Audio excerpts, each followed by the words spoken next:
Pazi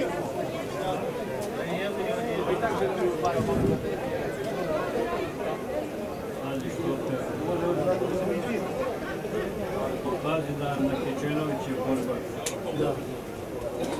Korbac izgleda da je dugačak. A opet će da su ovoga mlad.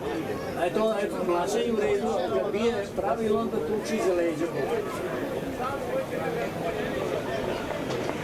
Start trke Samovarčeska Vuković u prostorije timu do čele Sacramento tim, druga pozicija za Eliota i Petra Dulića, iznutra Samovarčet, ali je u galopu, da li će da ga ispravi Anton Vuković, da je uspeo, čelo za Sacramento tima, čelo za sada Alfa Varenea. Druga pozicija, broj 1, Samovarčet, Anton Vuković, na trećem mestu je Sacramento tim, daleko iza Janko Dinga u galopu i sada Ervan Kanf, isključenje za Eliota i Petra Dulića. Isključen je Eliot Petar Dulić, da vidimo šta se dešava na čelu, ništa spektakularno i dalje se njuškuju na toj prvoj poziciji iznutra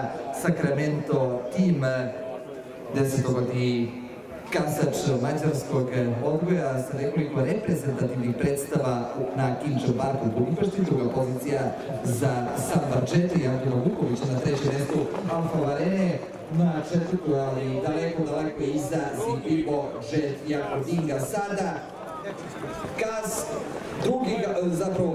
drugi galop, isključenje za Samovarčeta, a to želi da iskoristi Alfa Varene koji pritiska Sacramento tima. Druga pozicija za Alfa Varenea, nekadašnjeg osvajača Fliper Derbija i trogodišnjeg šampionata. Iznutra Sacramento tim, Boris Kečenović s polja Alfa Varene i Ivan Vukov, daleko iza Zipipo Jet. Isključili smo krilo broj 1 Sambar Jeta, Zipipo Jet na njegovim sulkama Janko Dinga. I dalje na čelu dvoboj iznutra Sacramento tim, Boris Kečenović s polja Alfa Varene i Ivan Vukov. Ko će slaviti, ili Sacramento tim ili Alfa Varene? Sacramento tim ili Alfa Varene? Izgleda Sacramento tim pleše pobjedički ples. Upravo tako, Sacramento tim, drugi je Alfa Varene. Ko će za treće pozicije? Naravno Zipibo Jet, grlo broj 2. Pa trojka Ervan Kamp, isključeno grlo broj 1 Sambar.